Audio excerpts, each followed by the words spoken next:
Welcome to FantasyLabs podcast special edition. This is your host, Bryan Mears. I'm here with Jay Persson and Justin Phan. I've been talking to Jay Phan quite a bit this week. We just released our NBA tools, and we have a bunch of videos about our tools and podcasts talking about them and other exciting things about this upcoming season. But we wanted to just do sort of a fun pod just talking about the upcoming season. We're all NBA junkies, basketball junkies, and we just wanted to get together and talk about the upcoming season, some players we're excited about, some of the big free agent moves, and just what we're looking forward to. We'll talk some strategy with DraftKings new rule changes and all that stuff. But it's just sort of a fun pod, just talking basketball with the guys. So Jay, Justin, what's going on, guys?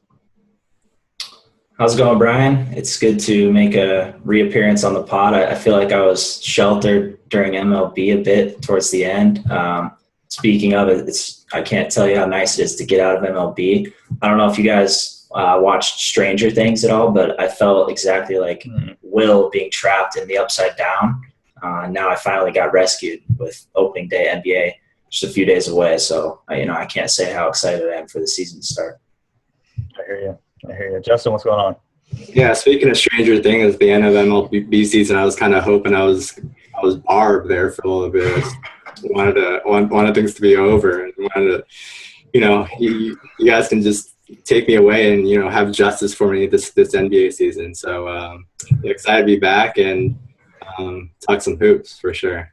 Yeah, I haven't seen this show, so I don't understand any of these references. It's all good, Brian. Shout out to Barb though. Rest in peace, Barb. Have you guys seen Westworld? Yes. Oh yeah. Fans? Yeah. Yeah, it's interesting. I think it's got potential. Yeah. Oh, yeah. Interesting show for sure. All right, let's talk some hoops. First, I just wanted to quickly plug our new tools. We released a bunch of new features for NBA this year, including an on-off tool where you can just sort of query any player being on or off the floor. You can select full games, so you can see, if a guy's out, you can quickly go to that part of the site and say, okay, how has that team and how have his teammates performed when he's been out historically, and then you can find value for that upcoming slate. We also have an NBA matchups tool, so you can see, where the most advantageous matchups are for that night. Also starting lineups.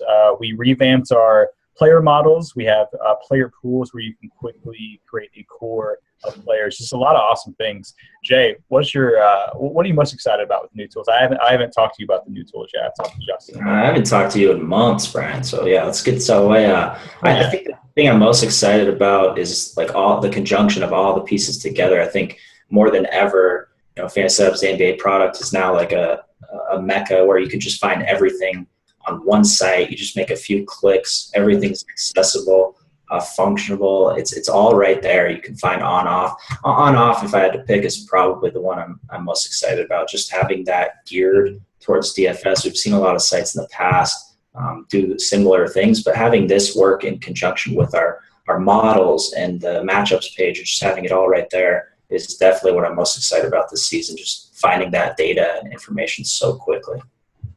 For sure. Yeah, so please go check it out. We've tweeted links. We have articles up, tutorials up. So please go find those, check it out.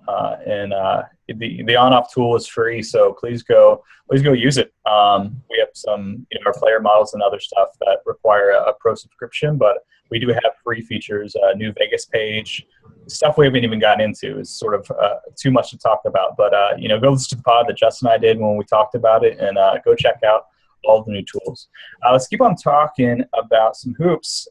Let's quickly, before we get into actual players and stuff, I do want to take just a quick second to talk about DraftKings new rules. So obviously the two big changes this year compared to last year is DraftKings eliminated late swap for NBA specifically. So that will sort of drastically change people's experience with NBA, I would say, but also, how you want to approach tournaments for sure, and cash games. And then they also made certain players eligible for multiple positions, which I think drastically changes a lot of strategy for how you want to build your lineup.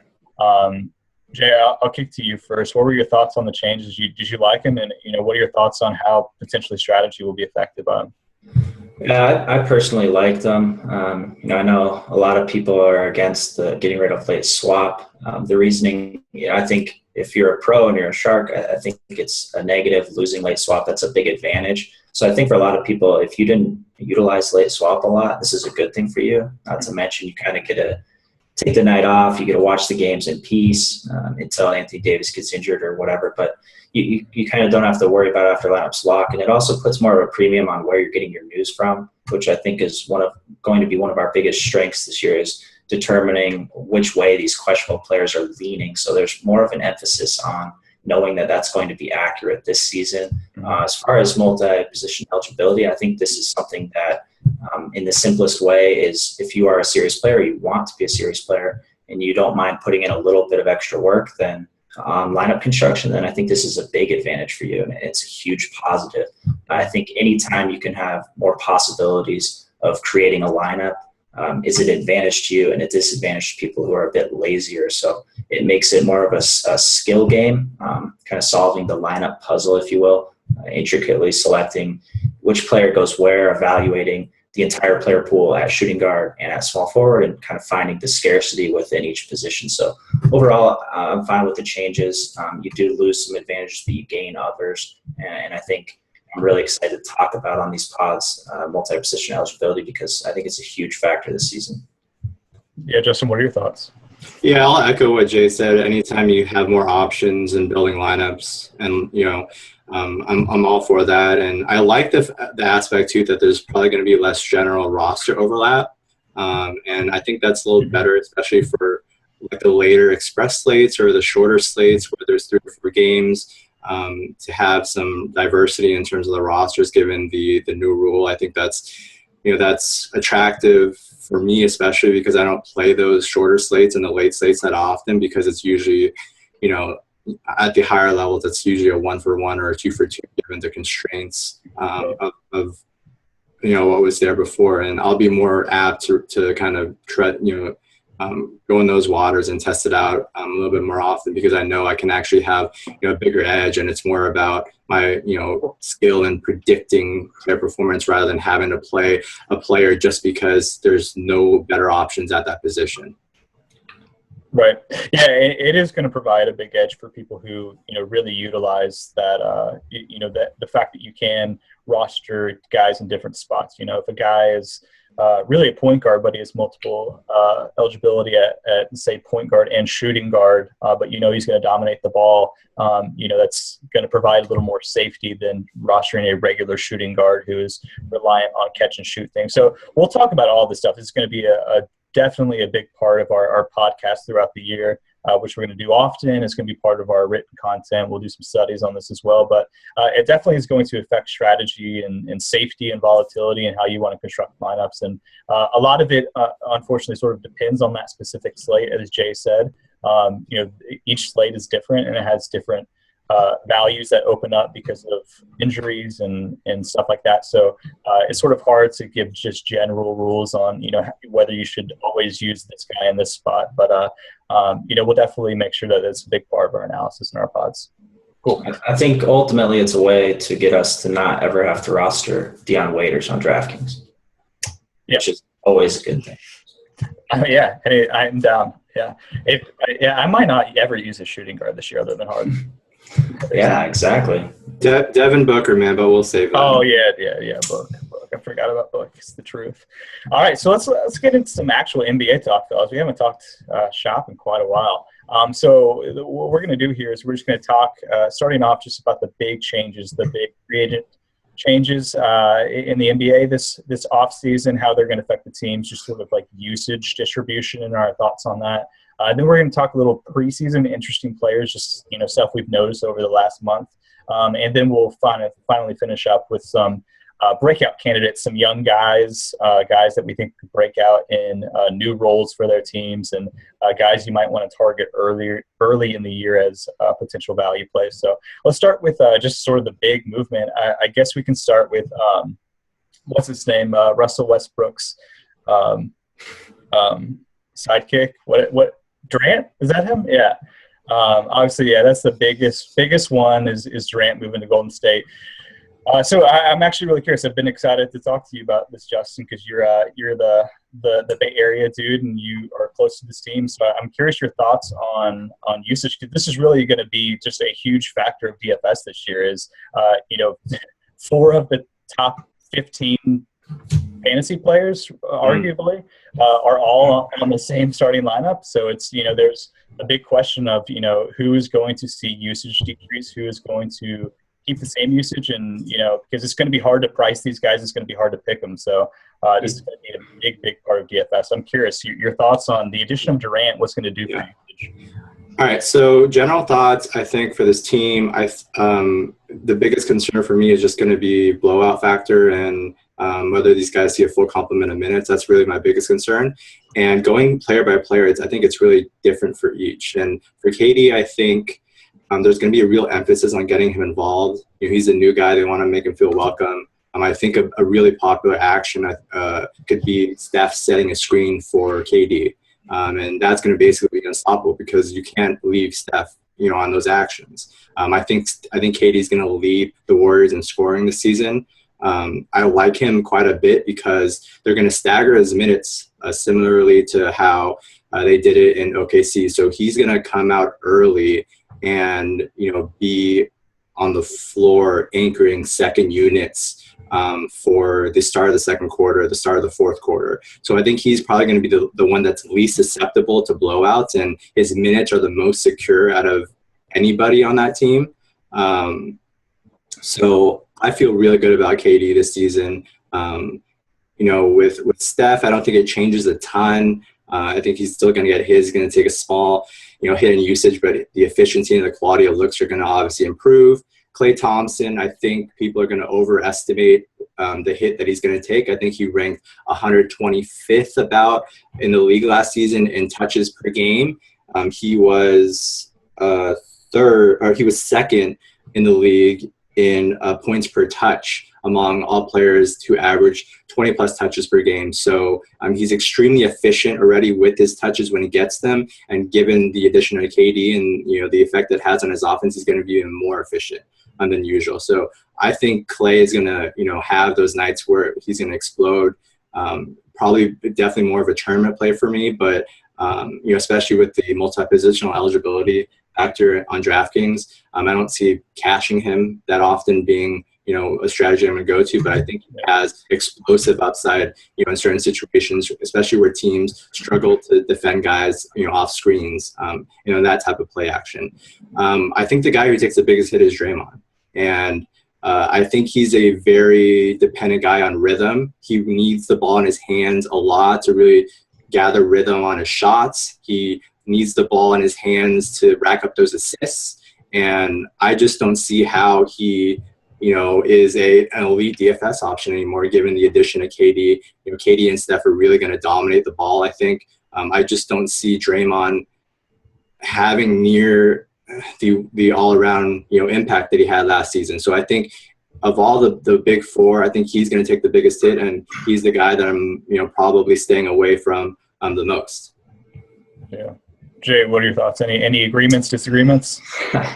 I think we can call it a big five and include JaVale McGee. Of course. You definitely missed out on him a little bit, but the rest of the analysis was spot on. I think Draymond takes the biggest hit. You kind of look at the shooting this team will have. I know it's preseason, but you could still have a few takeaways. And the true shooting percentages, Klay at 73%, 71.5% for KD, and 65% for Curry. I mean, it's absurd. I think I'm anticipating these players to be priced pretty high on both sides for the majority of the season. So I don't think we'll have too many scenarios where you see the Warriors in a pretty good matchup and worry about playing 3 of them, for example, because it'll be really hard on your lineups to do. So I think you kind of pick your spots, and I agree. I think KD is the safest. It's a great point, bringing up how his minutes are staggered, similar to Wade, how he does it as well. So I think that brings his floor up a lot, and you can kind of see some of these other nights where, like, for example, Klay having one of his big games and Curry just kind of sits back a little bit, or especially Draymond, and you kind of see these guys not pay off their astronomical price tags. So I think that's kind of going to be the game with the Warriors all season is predicting, whose turn it is to maybe go off or who has the highest floor. Yeah, I agree with that. I think Clay, he's even spoken out that he said, "I'm not giving up anything," and Oh yeah. he said it in different words than that. But he's a shooter. I think he's just going to shoot when he gets the ball every time, or just about every time, regardless of who's on his team. So I don't think he'll see a big dip. I think you made a good point, Justin, about Dre. I don't think that he'll like have a big dip in his like shots or anything like that. But yeah, he doesn't shoot that much to begin with. Yeah, but he was sort of like the de facto, secondary ball handler to Steph. And I think Steph is going to, just dominate the ball even more as like, really embrace his inner point guard, sort of like he did earlier in his career with KD, especially early in the year, just to try to get KD. So I don't think Dre is going to play any worse, but I think his assist totals are going to go down, and therefore he's less upside. But yeah, I think it's going to be really interesting. We'll just have to talk on pods is what happens if they rest one, like I already think that ownership is going to be crazy high on these guys, and where the price is going to be, where the ownership is going to be, it's going to be really interesting to see once NBA starts, just to try to figure that game out. One final point I'll make on this that kind of cements KD as my favorite out of these options is that I think he's going to take a lot more of a prominent role as a rebounder for this team, especially given the depth problems that the Warriors have up front. Zaza, I think they need to keep him fresh. I think 24 minutes is kind of on the higher side. We saw kind of what heavy minutes did to his performance down the stretch. He was amazing for the first couple of months of the season. Then his numbers, fell off the cliff because I think a lot of that had to do with fatigue. So KD's talked about, how he wants to average a double-double. I think double-digit rebounds are very attainable from him every night. And that's another kind of factor of why I prefer him. Also, I think Steph, they're going to watch his minutes. They want to keep him healthy.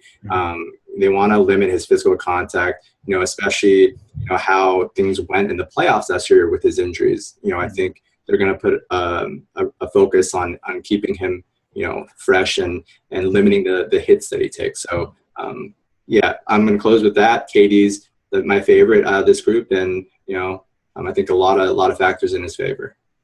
And Pat McCaw, apparently, according to every Golden State writer, is the truth. My God. I like him too, yeah. I'm waiting for Curry to get a day off so I can roster up. All McCaw, yeah. I love it. All right, so we'll move on to a different team. We won't talk about Westbrook. I mean, I think it's pretty obvious how the usage is going to be distributed. We saw Westbrook without KD a lot in the last couple of years. So we won't talk about that. He's going to be very popular in tournaments and cash games. He will put up monster numbers. I don't think there's a lot to analyze there. Let's talk about the Bulls, guys. I think really interesting team. We have additions, sort of weird additions. We have Rajon Rondo coming over. Tony Snell was just added. Traded, I'm sorry, for MCW. So now we have the Rajon Rondo MCW backcourt, which just brings a ton of shooting. Then we're also adding in D Wade. We got Jimmy still. Just very, very weird fit of players. Jay, I'll kick to you. What are your just general thoughts on the Bulls? And I mean, like, you roster any of them in DFS early on, or just, what's going on here? My general thoughts are it's a pretty terrible team with a coach that I don't think is very good either. So it kind of makes me wonder what they're doing. To a point, I do think out of all the moves they made, Rob and Lopez is probably my favorite. They have Rondo, Wade, Butler, and MC Dub in a system that Hoiberg wants to deploy pace and space, and it's four guys who can't shoot threes. So I'm really kind of worried about this offense. We've seen Rondo be good before, but we've also seen him, especially as of late, just be horrible, not efficient at all. So I'm kind of worried about this team overall. I think you have Mirotic and McDermott who can shoot threes. We've seen Wade take some this preseason. He's made 7, which I think is like more than he made last year. It's just I don't believe that. Yeah. It's just a lot of guys, I think that don't fit on a team very well. So as far as DFS, I think it's going to be rare where I'm going to look at one of these guys and kind of pick them out from the rest and be like, I need to go this guy. It's more going to come from injuries. And, I think Wade is one guy to look at. He played 74 games last year. He's 34 years old. I think there will be times where he doesn't suit up. And that's kind of the situation where I'll look at the Bulls and say, okay, I can roster Butler. I think Rondo still has that tournament upside that he's had his whole career with the potential triple-double there. So I think you kind of pick your spots with them. We had a lot of scenarios last year with a ton of injuries with the Bulls to the front court, especially where we were rostering Taj and Cash on a nightly basis. It's tougher to do now with Lopez. They got Portis getting some minutes, Nico, and so it's a lot. It's a team that I'm not really high on at the beginning and kind of see how things play out, but it's really one where I think you pick your spots with injuries or depth issues. Mm-hmm. Justin, what are your thoughts on the Bulls? Yeah, I'm staying away completely. I don't really have much interest in this team. I don't think there's much payout, the system just doesn't make any sense, period. I think there's going to have to be a lot of staggering, maybe pulling weight out early. They lost a floor spacer in Tony Snell for another guy who can't shoot in MCW. I get the move on a talent level, but they just exacerbate their problems even more. So they're relying on Wade's newfound 3-point shot to provide some spacing. A very erratic Nico, who's lost his starting job, it looks like, to Taj Gibson. McDermott, which we don't really know what he is at this point. He's not a a solid rotation player in my opinion, and I just don't see the pieces here where it can really work out and make sense. And I just have very little interest in this team altogether. Yeah, that's fair. I think those guys. I think McDermott actually was pretty solid at the end of last year. The problem is that they're just going to be buried. They're not going to play behind these big names. Butler's not going to lose minutes. D Wade didn't come to Chicago to play behind these guys. So it's tough. Those guys are needed for floor spacing to make them better as a team, but they're not going to play.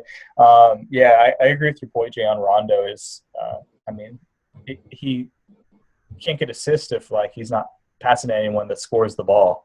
The ball has to actually go through the hoop for him to get an assist, and he could pass all night, and there's no spacing, so no one's going to make any shots. So I agree. This is sort of a wait till there's an injury, and then potentially roster some guys.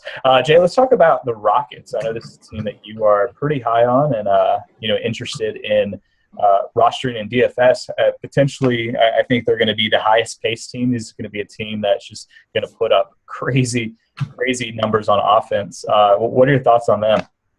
Yeah, it's really hard to watch preseason and take away a lot of things and take them as truth. But the Rockets are a team you'd watch the preseason and it's wow, they look really, really good. And this is an offense that's going to be rejuvenated under Mike D'Antoni. You see Harden coming in just pristine shape this season from the offseason last year. He partied a bit too much. He got on that Lendell White life a little bit.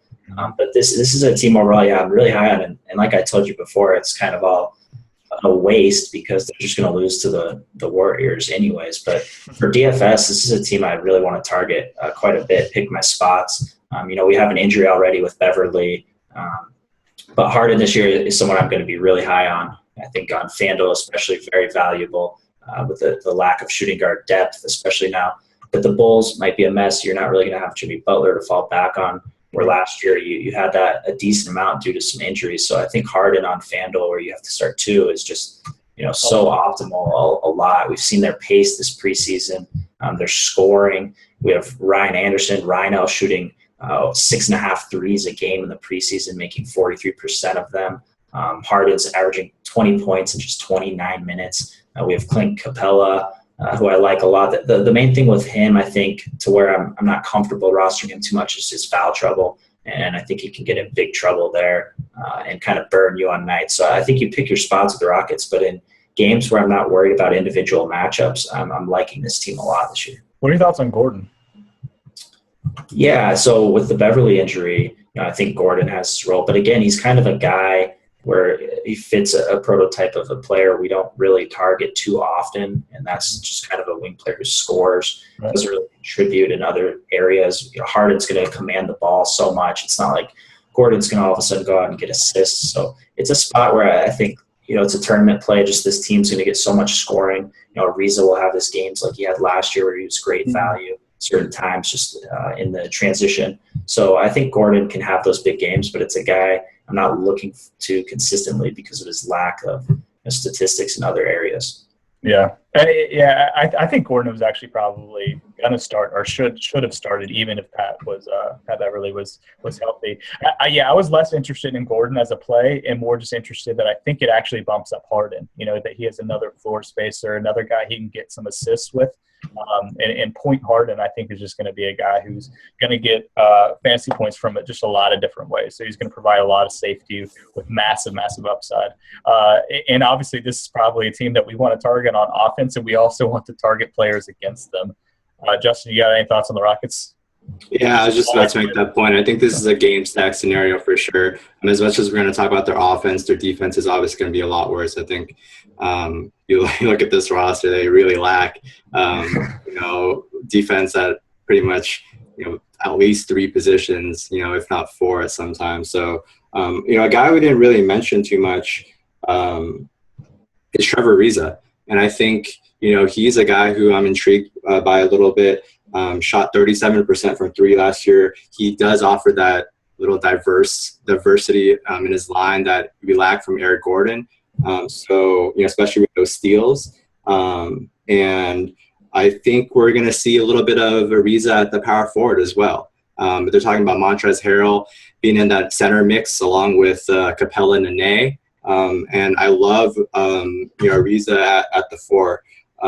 His true shooting percentage went from 55% to I think close to 58% per nylon calculus when he played at power forward last season. So a little bit more efficient offensively, and I think they're going to be playing from behind quite a bit. And they're going to have to play a little catch up. So these smaller lineups make sense in those scenarios. So Ariza, given the situation, given the right matchup, as a guy I'll be taking a look at for sure.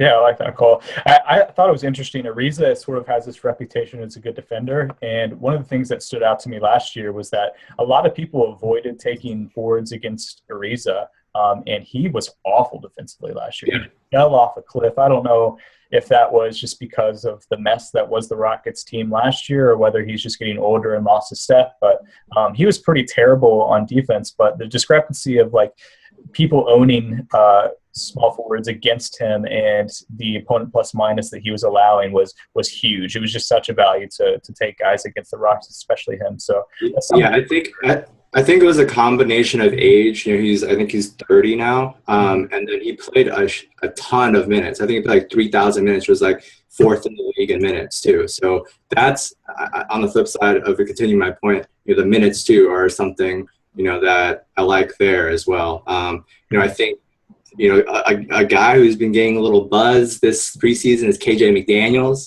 He started for a little bit. Instead of Eric Gordon when Beverly was out. They kind of experimented with him. So I think they'll want to get KJ McDaniels some minutes at the 3, and that means sliding Ariza down to the 4. So, I think they'll play a lot of Harden, Gordon, Ariza, McDaniels, and Capella, especially later in games. I think that lineup can score quite a bit, or maybe Ryan Anderson center. Rhino at center? Ooh. Yeah, it's absurd. Yeah. I'm high on them, man. I want that lineup all the time, both for rostering Houston and rostering players against them. Because they're going to score massive points to give up 130. I didn't throw Rhino in there in the initial iteration because I think they want some semblance of defense, defensive rim protection. But I guess whatever. If they're down 15, this is D'Antoni. When is he ever that defense? Yeah, this is going to be they're going to be shooting lights out. And they're going to get a lot of open looks too. Rhino and Ariza. It's big. Yeah, I like the Rockets a lot this year. Yeah, I think there's a team that just really any game that they're in. I mean, there's going to be situations, them against the Jazz, them against the Spurs, Grizzlies, where things are going to slow down, where it's potentially a game that you don't, you want to target in cash games. But anytime, that team is going up against another high-paced team like the Kings or even the Lakers, can play. They played fast-paced when they sort of adapted to whatever team they're playing against. Those matchups are definitely game stack worthy. Let's keep on moving. Let's talk about another team I think is interesting. The Hawks, big addition in Dwight Howard, big subtraction in Al Horford. Justin, I'll kick to you first. What are your thoughts on the Hawks? Yeah, the Hawks are interesting because I think they're basically they're changing their identity entirely in an offseason. I mean, when peak Hawks happened, this used to be a motion offense predicated on spacing where guys pass the ball like crazy. And it's just going to be a straight up pick and roll offense now, I think, with Schroeder and Dwight Howard. It's really tough for me to kind of see them successfully transitioning and changing their identity so drastically in a matter of a season. So I'm really interested to see how that whole thing goes. Obviously, for DFS purposes, it's no secret that Schroeder gains a lot from Teague's absence. He's gonna run the pick and roll heavily with Dwight Howard, who's still at his age a pretty good pick and roll partner. In his right, and I still love Paul Millsap. Always consistently underrated and one of the best plays at power forward pretty much every night, with a really solid floor that it gives you with the steals and blocks and rebounds. I think for me, for Schroeder, I'm going to be looking, if I'm going to play him in cash, I'm going to be looking at the size of the opposing point guard, because he really struggles against bigger point guards. And I'll be looking at how well the opposing team defends the pick and roll. So those are kind of be two factors in determining every night, where Schroeder ranks in my point guard, cash viable options. So, that's how I'm kind of approaching the Hawks. What are your thoughts, Jay? Yeah, I think the Hawks are going to be interesting. Schroeder's a guy that I liked last year when Teague was out, but now that he's kind of the guy, I'm kind of more worried about him. I don't think he's great long term for the team. It's hard to differentiate talking about like how good he is for their team or how good he is for my DFS team, and I think he's a very inefficient player overall. And I don't know how well he'll do lasting the entire season, but at the beginning of the season, I definitely want to take my shots with him. I think for preseason on FanDuel, he was $5K and he was 6,300 on DK. So I think for $5K on FanDuel, if that's where he is on the first night the Hawks play, I think that's great. You're getting a good point guard, and like Justin brought up, the pick and roll will be heavy in this offense. I think a lot of people might be a bit too much down on Dwight this season. He's looked really good in the preseason, and I kind of expect a pretty solid year out of him. He's averaging 14 and 9 with 2 blocks in just 23 minutes this preseason so far. So I think those are the two players I'm most excited about rostering. I am interested to see how Millsap performs on a consistent basis with that pick and roll going to Dwight often. I still think Millsap has that consistency with other statistics. He'll get some assists, some steals and blocks where he can contribute and, prove himself to be an option each night. And then outside of that, I mean, you're kind of looking at similar with Korver coming off the surgery year. He didn't play too well last year. You have Bazemore. Hardaway has been playing a bit more. Still have Tabo. So it's kind of the big three guys where you're really considering on each night. I agree with that. Yeah, the issue with Schroeder is that he was priced as the backup last year. So anytime Teague was out, you were getting the starter Schroeder at backup pricing. Whereas this year, you might get him at a discount earlier in the year, but for the majority of the NBA DFS season, you're going to get him at his, just regular starter money. And you're right, he's a very inefficient player. He's going to be up and down. But I don't know, like sort of like Reggie Jackson was, where, he's just an efficient guy, runs a lot of pick and roll, just sort of a light version of that, because I think Reggie's better. But I think it's Dwight, I think, is the most interesting guy.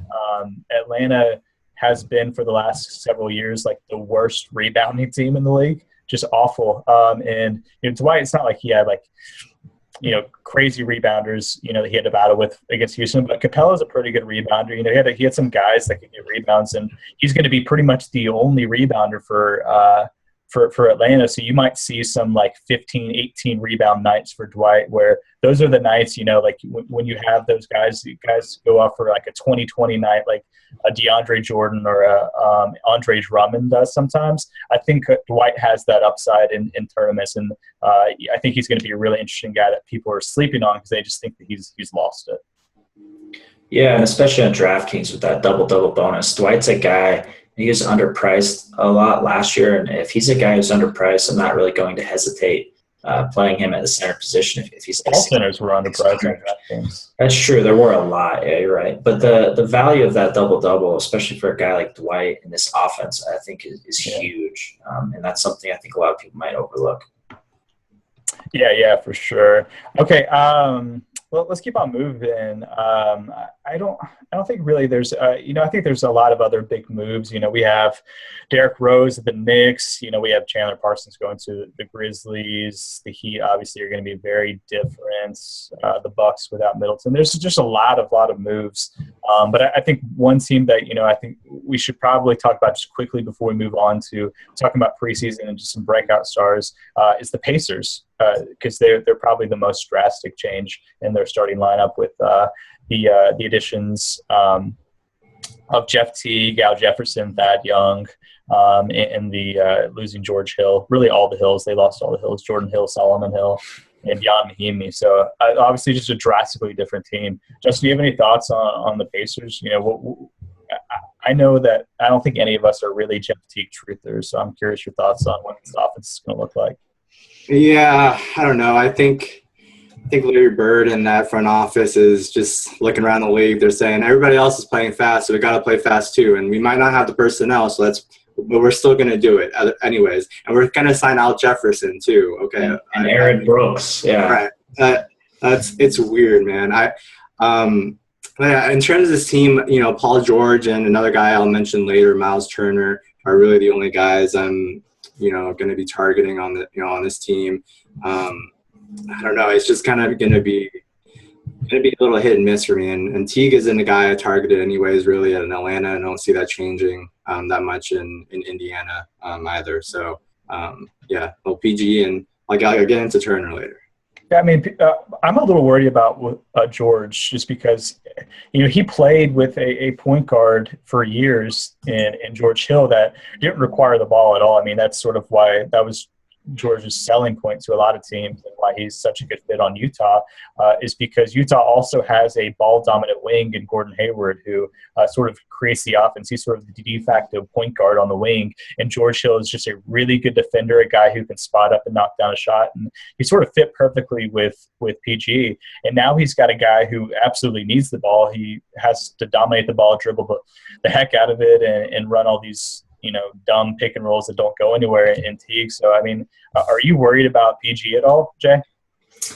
Not as much as you are. I don't mind. I don't mind going Paul George. I think he's still a man for his team. I think they're going to have to lean on him quite a bit offensively. So I still like him quite a bit. But I imagine it'll be similar to last year. I didn't go PG too regularly. It kind of depends on the small forward position and who else is there, and if PG's priced down a little bit, matchup, all that stuff. But it's not really a spot where I'm writing him off too much with the change they made. But I echo Justin's thoughts. I think this team, the moves they made weren't great. And then I'm not a fan of Nate McMillan with this personnel either. So I'm off, and I'd like to chip in on the Miles Turner love a little bit later as well. Yeah, Miles Turner's great. Yeah, I wasn't trying to say that Paul George isn't a great player, that he's not. Yeah, the talent is still like undeniable, and I agree with Jay that I'm not going to cash him a lot of nights, but he's a great tournament player because his ownership isn't going to be exceptionally high most nights, and he proved down the stretch that he's the old PG. So I agree the Teague effect a little bit. It affects his cash. It affects his floor. Yeah, for sure. But George had George is never a great floor guy to begin with, so it doesn't change that much in that respect. Yeah. It more makes me dislike the rest of the team and just makes me like George even more because they're gonna soon find out you can't really have a team with Thaddeus Young, Teague, Al Jefferson. It's a disaster with these high usage guys playing together, inefficient guys. So it's kind of like, what are you doing here? And Paul George is just going to have to be that guy to keep him in games. Fair enough. Okay. All right. I respect that. All right, let's move on to preseason and just some interesting players that we've watched. Preseason has its applications to the regular season, whether you think those are strong applications or not. But I think it's interesting just to see who's getting minutes, the style of that offense is playing. So, Justin, I'll kick to you first. Just any observations, anything that's stood out as interesting to you? Yes. So I did like 800 words of prep for this pod, and 300 words were on Jeremy Lin. And I like Jeremy Lin a lot this season, and he just dropped 27 and 10 on Thursday's preseason game. We got Kenny Atkinson, motion offense, familiarity there. You know, Atkinson was the assistant coach in New York when Linsanity was going on. So we know, you know, how that went out, and Lynn acknowledged that Atkinson had a big role in all that happening. You know, I think it's a little bit concerning that Atkinson said that he's comparing Lynn to Eli Manning of this offense. That came out today. What does that mean? I don't know. That was puzzling. I think that's an insult and a compliment. Yeah, it's really weird. Yeah, I guess they're trying to do like a New York thing, you know, where he's the quarterback of this offense type thing, but not really the guy you want to be comparing. I guess it's better than Geno Smith. It's true. It's true. Yeah. Or Fitzpatrick. Right. But Lynn has a 27.7% usage rate this preseason, and even better, 77.3% true shooting. Only 2 players this preseason have a usage rate over 27% with a true usage north of 70%. That's Jeremy Lin and DeMarcus Cousins. So obviously I don't expect that really high efficiency to continue. I think the downside here is the turnovers. He had 8 of them on Thursday. That might be a little bit up Ryan Fitzpatrick's alley. That's why they called him Eli. Yeah, Eli's too. Yeah, so, but I think the counting stats will be there. They'll lean on him heavily to really run this offense. They don't really have that much depth in the backcourt either, so he's going to see a heavy dose of minutes as well. So I'm all about Jeremy Lin. I think he's gonna be really good in this offense. I wonder if he'll have multi-position at point guard, shooting guard. That's interesting. That'd be something to look at. Yeah, Lynn's a guy I'm all in on the first couple of weeks until he gets priced up. I mean, this is a guy, he's smashing, you know, so hard. And yeah, there's regression coming, but his role in the offense is undisputed. Mm-hmm. And you know, the thing with the Nets is they're really bad again, but they were actually second in pace in the preseason. So that's a big change. So I think with Lynn there, you know, you're going to get those hits with the turnovers, but that's why you just roster them on DraftKings, and you don't have to sweat the turnovers too much because they're only half. If Lynn and the Nets played the Rockets, would you just black out? Would you even get lineups in? I don't know what I would do. They'll come preloaded because that offense, that rest of that team is not good. They're running like Booker and Scola at power forward. They're not starting Bogdanovich for some reason, so they're starting Randy Foye and Hollis Jefferson. Hollis Jefferson, I like. You know, I think he's getting better. That's a real player, yeah. He's a really good player. He's getting better on offense too, but obviously he's not like, you know, an offensive guy. He's kind of passable at this point, pretty much. So it's going to be a lot of Lynn, a lot of Brook Lopez, and then everything else. It's such a bad team. I mean, it really is. It's so bad. You look at the depth too. It's really disgusting. But Lynn, they're the worst team in the NBA, right? I think they have the worst roster in the NBA. Yeah, like they're worse than Philly. I think Atkinson is a good coach. I think he'll coach them up beyond their talent, so I think they won't have the worst record for sure. Oh, yeah, that's fair. Yeah, Lynn, I love the Lynn call, honestly. Like he's just one of those guys. Point guard is such a loaded position in the NBA right now. Like his ownership is going to be so much lower than it should be given his role in the offense, just because he's like the most unsexy play. Like people are going to roster Steph and Dame and all of these like big name point guards. They're not going to be like, oh yeah, I got to give me some Jeremy Lin in my lineups. You know, I mean the sharp people will, but you know. I resent that, Brian. No, no, the sharp people will, but the majority of lineups are not going to, be salivating and rostering Jeremy Lin and the Brooklyn Nets. Jay, any other preseason observations, or were you guys just on the Lin train? Man, I could talk about Lynn the whole rest of this pod, honestly, but I'd be remiss to dismiss my own team, the Nuggets, and kind of talk about the preseason that they're having with the best player in the NBA, Nikola Jokic. Right. But I did want to parlay that into the Gary Harris injury. I think there was like outside chance that he could return for the opener, but it's looking very unlikely now. So I think that's something we can kind of talk about this offense, get into the Will Barton effect, how Moutier will be in year 2, Jokic and Nurkic together. I think there's a lot of intriguing factors on this team for this season. I think a lot of people a lot of sharp people, or not even sharp people, but people who follow the NBA regularly have heard of Jokic's advanced metrics and how they stacked up to historical outcomes with other Hall of Fame players in his rookie season. And everybody knows about Jokic. So I think a guy who I'm going to target in tournaments is Nurkic, actually. Damn it, Jay. And that was the other 200 words of my. You got me on lane. Let me have Nurkic. Same feature. All right. Yeah, Nurkic is a guy that I think, with all of this Jokic love, myself included, but Nurkic is the guy I think who's going to offer immense tournament value, especially in these first couple of weeks where I think he'll be heavily under-owned. He's averaging 30.7 FanDuel points per game this preseason. Jokic is averaging 23.9 in roughly the same amount of minutes. So I think the upside with Nurkic and the limited exposure, it makes him one of my favorite plays to target at the beginning of the season.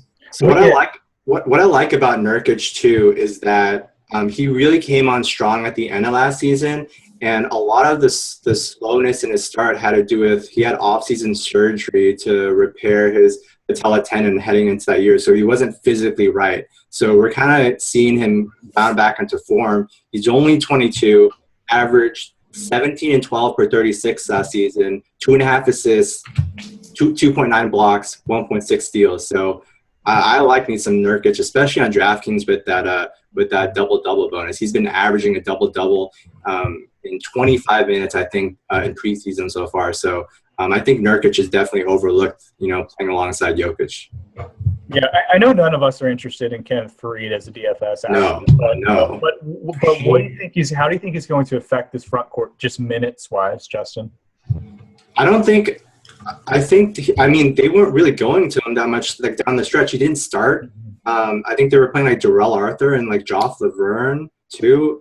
So I think they made it pretty clear by the end of last season that he wasn't a big part of their long-term plans anymore. Mm-hmm. He's basically on the roster just because they can't try to find a trade suitor for him anymore, because his trade value just absolutely tanked in a league that emphasizes stretch fours. So he's going to be part of it, but I don't think he's going to really cut into Nurkic and Jokic. And the fact that they're going Nurkic and Jokic to start the season as the starting front court is super promising to me, because they realize, kind of the upside, the potential, the longevity, and how much these two guys mean to that franchise. So they're obviously prioritizing long-term over short-term right at the start of the season, which I love. Yeah, I think Malone showed last year he's not afraid to kind of push Faried aside. I think there were a couple games where Faried was active and he just didn't play a single minute. Our mentions just got destroyed by people. Why didn't you tell me he wasn't going to play? And why are you playing Kenneth Faried? Yeah, Faried plays 8 minutes a game, and then the night everybody plays him, he doesn't play. But give me Darrell Arthur any day over Kenneth. Yeah. Arthur's a guy who plays defense, can spread the floor. That's a no-brainer for me in terms of minutes. But yeah, I think one other guy I guess we'll talk about real quick is Jamal Murray, and I think this is only kind of down the road. I guess we're getting into these types of plays later, but I'll just mention real quick, if there's if we have Gary Harris injured, if Jameer, his old age and kind of slow pace doesn't really pan out, I think Jamal Murray is a guy we saw this preseason show promise. The Nuggets, it's rare for the Nuggets draft picks until late, but I think Murray's a guy to kind of keep your eye on, and if injuries happen and he steps into a larger role, you can pay back that value. You can shoot. Ooh, you can shoot. Yeah, I like it. I got one more guy. The Nuggets, man. Yeah. No, not the Nuggets. Oh, well, just you're out of words, man. Yeah, I got 100 left. I got 100 left on a couple. All right, so I'm gonna move on here. He's second among all players in DraftKings points per game this preseason, and that's Steven Adams. And still just 23 years old, and we saw in the playoffs he played extremely well. And last season as a pick and roll partner with Russ, he shot 63% as a roll man, which was a third among all players. So he's really good at the pick and roll. I think there's going to be plenty of putback opportunities for him as well, while Russ just makes these wild forays at the rim, just head down, full speed. I like the fact that the usage rate will go back a little bit north with Kevin Durant gone. And, he averaged a little tidbit here. So defensively, he averaged 20% more blocks per minute last season when Ibaka was off the court. So I think his block rate will go up as well without Ibaka having to play a little bit more of the rim protector role too. Mm-hmm. So Steven Adams is a guy who's played really well. He's got that little floater push shot going this preseason. I have my eyes on him. I think he can really make that next leap be on the radar. And probably the best stash in the game right now, I would say. Yeah, it's up there. I got to echo that and chip in. I think Adams is, in real basketball and DFS, I think he's so undervalued. For sure. Yeah. I think he has an outside shot of a double-double. He's averaging 15 and 7 in just 19 minutes per game this preseason. I think if he's like 4,100 on DraftKings or something like that, he's a cash play for me every single night. It's 40 where, he was cheap last year. He was a lot of sharps went Adams last year in games where a lot of people just wrote him off, and I think this year even more so. And you always have the fish think Cantor is going to play, but Cantor just uses a lot his efficiency in those limited minutes. They got Joff as well, but Adams is going to be rock solid for them this year. Yeah, I like that, Cole. So let's keep on just talking about some players that I guess are intriguing. You guys want to talk about Devin Booker? I mean, this is not a secret, but I mean, it's a guy who is going to be the featured role, the featured guy in their offense. He shows, that he has star potential, and is an amazing shooter. He showed that he has a lot of game off the dribble, which was sort of a question coming out of Kentucky. But a guy who played really well at the end of last season and was just crushed in the preseason as well. Justin, you want to start just our gushing period about Booker? Yeah, I think last season was great for him. With all those injuries, it was a real steep learning curve for him because his game wasn't built that way, but he was thrust to be the go-to man. And that really accelerated his development because he learned how to create his own shot, and he learned how to deal with really, focused defensive attention where teams are game planning for him every night. So I think, having that in his back pocket, that experience is really massive. You add on Eric Bledsoe, I think his return is a positive because it will attract some defensive attention away from Booker now. What about Knight, though? I'm not too worried about Knight. He's coming off the bench, and, it's whatever. I think it's clearly established at this point, if it hasn't been already, that it's Booker's team. Yeah. I think it's abundantly clear to anybody who's been following them, and I think the team recognizes itself. Let's see. In comparison to a player, I see a lot of Klay Thompson in him, and that might sound a little strange. I think he shot 34% from three last season, which is not great, but a lot of those looks were forced shots off the dribble, which really wasn't his game, especially that early. He shot 40% on catch and shoot threes, which is kind of more of a indicator of his shooting ability. So I like Booker a lot this season, and Harden, Booker, and then the rest I think is kind of what shooting guard is going to look like for me, I think, this season. Yeah, and if you just look at his stroke, I mean, you don't even need statistics. Just look at that beauty.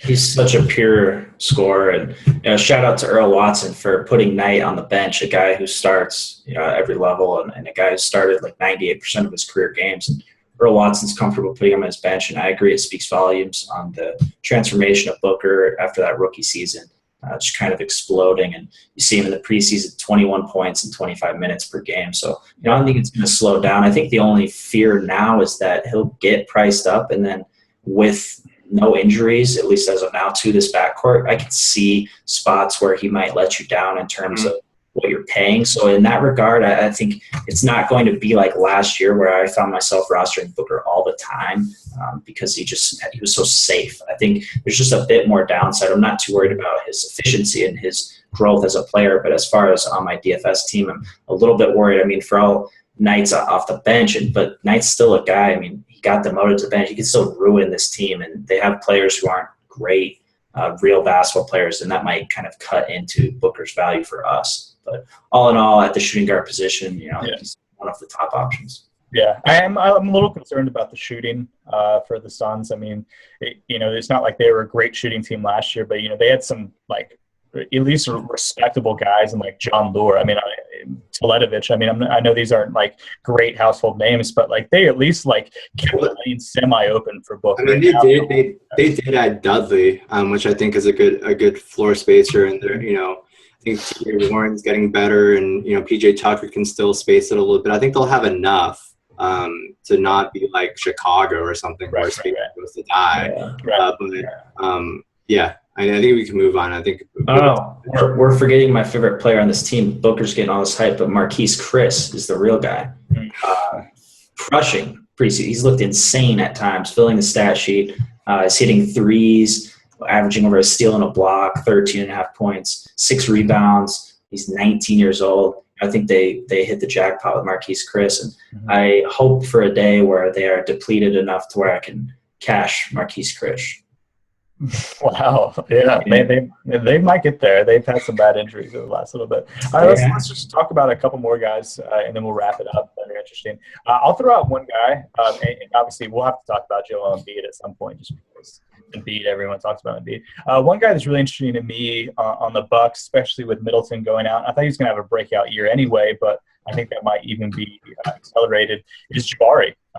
You guys have any thoughts on Jabari? I think he's potentially you're going to have a big year. He's, I think, shown that he's going to be an elite scorer already. Is a pretty darn good scorer, can get buckets. There's concerns about defense, but this is a DFS pod, so we're less concerned about those. But a guy who's just, really, really high ceiling in terms of being able to put the ball through the hoop, and now they have this gaping hole at the wing with Middleton. So he's a guy that I think is going to be intriguing earlier in the year. Justin, do you have any thoughts? Yeah, I like him quite a bit. I want to backtrack a little bit because I think Jabari, his talent speaks for itself. He's one of the best finishers around the rim. I think he shot like 70% 2 seasons ago, and it dropped a little bit, but he was still right up there last season. I want to talk about a preseason observation that we have about this Bucks team, because they were supposed to come in as like this pace and space team and really change things up. But I think in the preseason, they're 30th in pace and 29th in 3-point attempts. And it's kind of similar, trend as last season. So I want to talk about that a little bit, about like if we're concerned about that aspect of this team in general.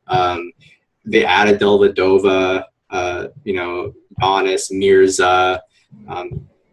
They have people, but are we concerned about that trend continuing, or is this kind of just the thing where they're kind of putting that new style in their back pocket and kind of waiting to unleash it for the regular season?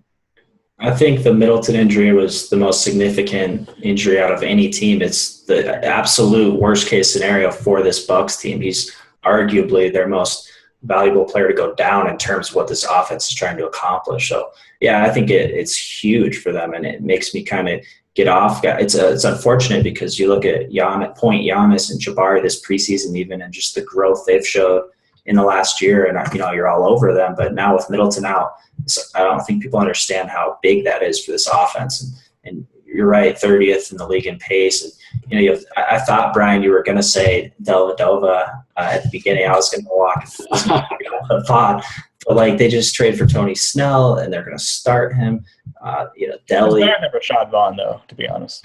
I mean, yeah, it's just you're missing such a big hole, and he's such an integral part of that offense. He got that big contract, but I think it pays it off for this team, and I think they're going to see serious hits, and it leads from a DFS perspective to the overall efficiency of an offense. And no matter how good an individual player is, when you have those deficiencies, it's really hard to roster a guy when this team's going to be so stagnant.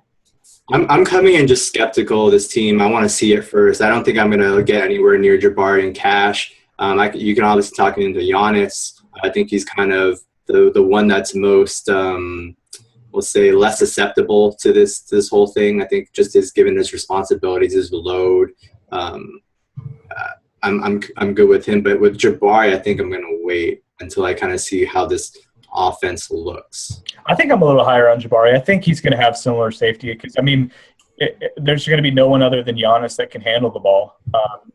Middleton was out. Middleton wasn't the greatest, ball handler in the world, but he was capable. You have Tony Snell, who can't dribble.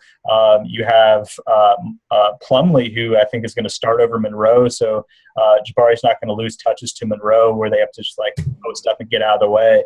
So I do think that he is going to be easily their second ball handler. I get the efficiency, but I'm not sure Jabari was going to be crazy efficient in the first place. So I might be a little higher. Okay. Any other guys you guys want to talk about Embiid?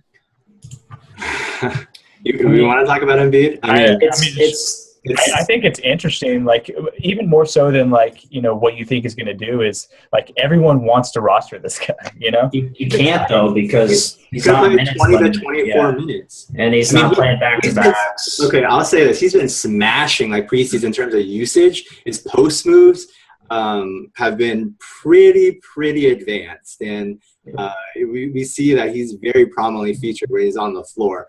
But in terms of a floor, when you're counting on a guy that's playing 20 to 22 minutes to start, it's really rough because he's got to be insanely productive on a permanent basis to really make up for that.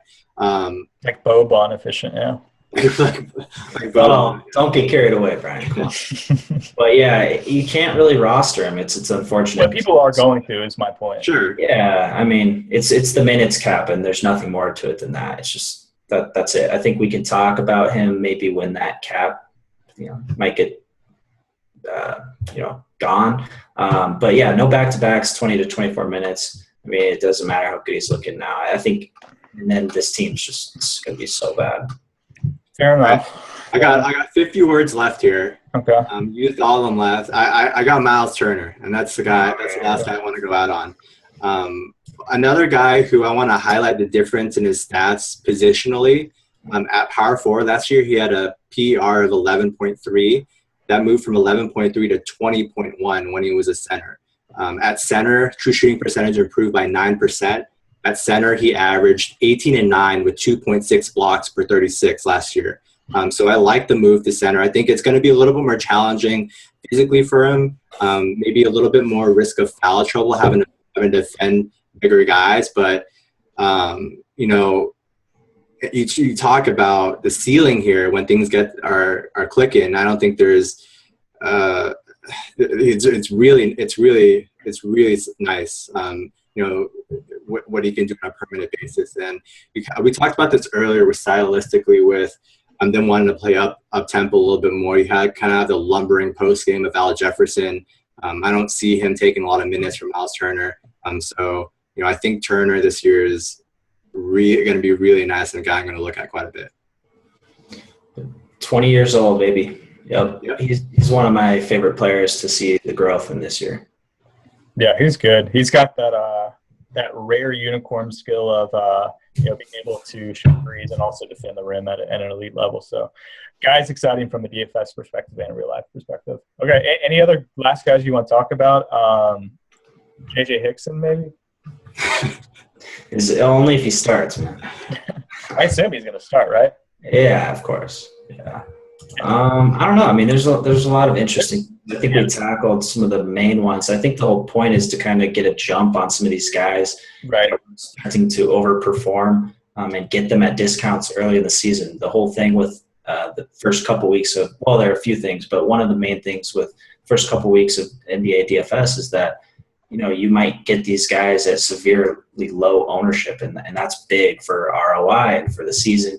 Your profitability just increases taking your chances on these guys that you think will reach a certain level that are underpriced at the beginning. And there's just guys that you have to take shots on early.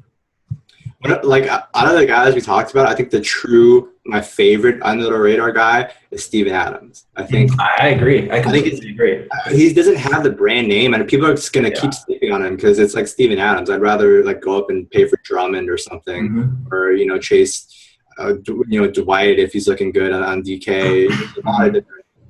But you can save quite a bit of money by going Adams.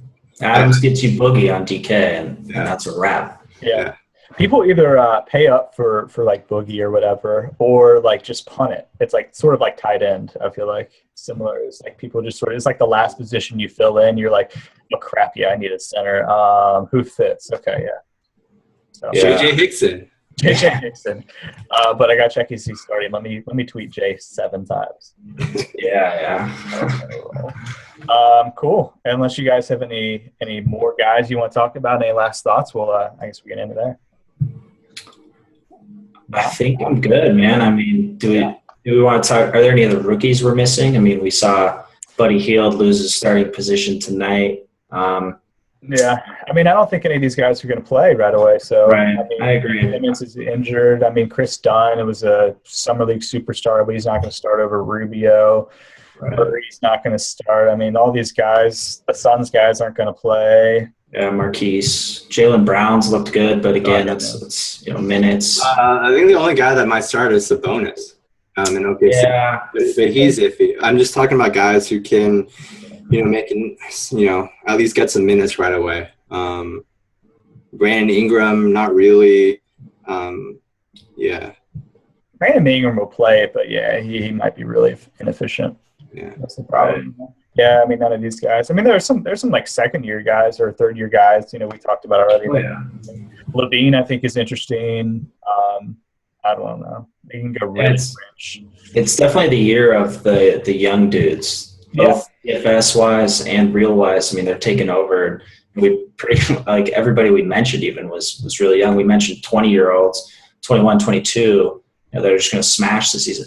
A guy I want to end it on. Well, actually, there are two, and this is not really similar to what we've been talking about the whole pod, but Blake Griffin, for one, I told you guys I wanted to mention, saying people are going to sleep on him. He missed so many games last season. They're going to stagger his minutes with Chris Paul. I think out of the gate, he's a guy that I'm going to pound in tournaments, go heavy with, especially with people going chalkier plays at that position or even price point. And then Anthony Davis, I mean, we saw him tonight. He came back, first game back. He is scoring at will. I have no idea. Why did they play him like 37 minutes? They're insane. Back from ankle injury. It makes no sense. They're insane. Like, even when they said 28 to 30, I was like, that's so dumb. And then they play him like 37. The dumbest thing. Yeah, I mean, it's crazy, man. It's absurd, but I'm going to cash in on that when I can. And I think Anthony Davis is a guy who, he carries arguably the worst rap out of any NBA DFS player. But for guys who didn't watch us last year, I am the brow whisperer. And when Anthony Davis isn't already injured and he's supposed to be healthy, I'll know when he gets injured or not. So Anthony Davis is a guy, I think you look at that offense, it's just, no Drew. Estimated. No Drew. It's absurd. So you look at no Rhino, yeah.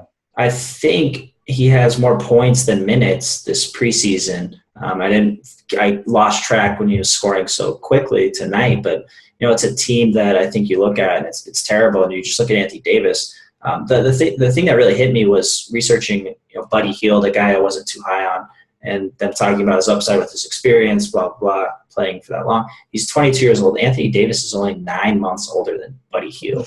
And Buddy Hield can't even beat out each one more. One more. So you look at Anthony Davis, you kind of forget, like, this dude's 23. And yeah, you're gonna. Cat's what, 22? Like, it's crazy. It's crazy. Yeah. So Anthony Davis. 22.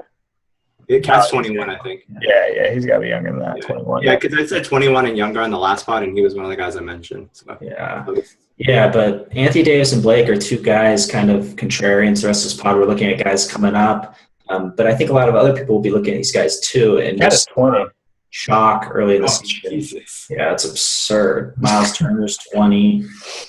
Lots of young guys, but I think there are these spots with tournaments early in the season you can capitalize on guys fading. Some big names that are just overlooked. Booker is 19 still. Yep. Look, Cat 20 is the GOAT. I mean, that doesn't get better than that. He's like a top 5 player in the league. Like, there's a GM poll, I think, that was in the GM poll that if you had to start your franchise with one player, who would you start it with? And Cat was the Cat. Easy. Yeah. Yeah. Question. Yeah. Yeah, they got voted the most improved team, and they didn't change anything. But him. Except, they got a year older. Yeah. They got Thibodeau too, but yeah, I mean, we didn't even talk about the Wolves on this whole pod, and that's probably my number one league pass team to watch. Him and Wiggins, Levine. You know a guy I'm gonna shout out on the Wolves. Levine? Shout out Bielitsa. Oh my, Bielitsa! I love Bielitsa. He's the first guy off the bench now with Chris Dunn and Cole Aldrich. I'm looking for those guys in blowouts. Come on now, give me some Bielitsa love. Hitting some corner threes. You know, you only hit above the break threes last year. Come on, give me some Bielitsa. So Bielitsa is just not a Thibs guy though. Like just not even. He's been the first guy off the bench with. I want to believe this. I just need to see it in the regular season. So I'm in, Justin. All right. I just want to see it. I was on Team Bielitsa last year, and I played him like quite a bit. But the problem is he'd get 4 fouls in like 6 minutes. Yeah, the Lexus Ajinça conundrum. Yeah, it's terrible. But yeah, I mean, hopefully he kind of cools it down a little bit on those fouls and makes himself a force.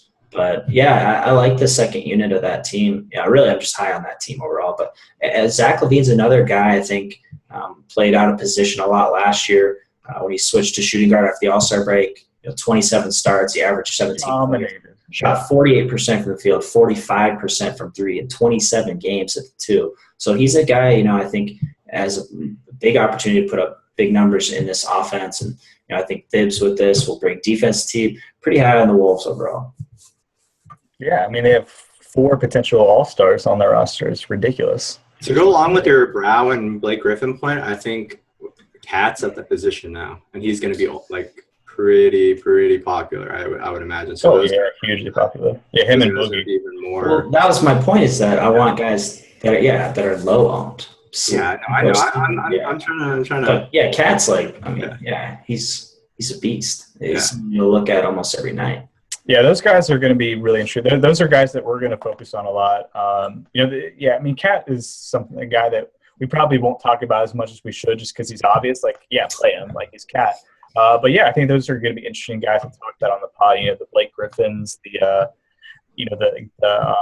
even Marcus Souls, like the guys who are sort of going to be low owned, and you can think what you want about whether they're actually going to be any good this year. But those are going to be guys that we're going to try to target for you guys in tournaments, while also giving our cash game. So I guess we'll end it there. Thanks everyone for listening. Any last thoughts, guys? I don't want to cut you off if you need any last Lynn sentences or anything. Oh man, Lynn and Steven Adams, and take the over on the Rockets. Yes, love it. Oh, Justin's going to get something. I don't know. What pod? I don't know what's happening here. Yeah, like I don't know. Justin, what are you doing? Oh, here we go. Here we go. I knew something was happening there. I'm gonna wear this on the pod this year. Oh, thanks, yes. Wear it after the first night when he goes off for 29 and 11 with 6-3. Why are you gonna? 29-11. That's it. First night, man. Okay. We'll play it safe, I guess. Okay. All right. Well, everyone, thanks for listening. Appreciate you guys hanging out with us as we talk hoops again. It's been good. It's we enjoy NFL. We enjoy all of our other sports that we get to do, but NBA is where our hearts are. So it's good to hang out and talk hoops again. We're really excited to do our pods. We'll start those next week as the NBA starts. We'll have written breakdowns as well. Obviously, our news, definitely follow us at FantasyLabs NBA. Do it right now. We'll tweet all of the news and everything. It's going to be the fastest in the industry. But thanks again for listening. We'll talk to you guys next week. Thanks, guys. See you.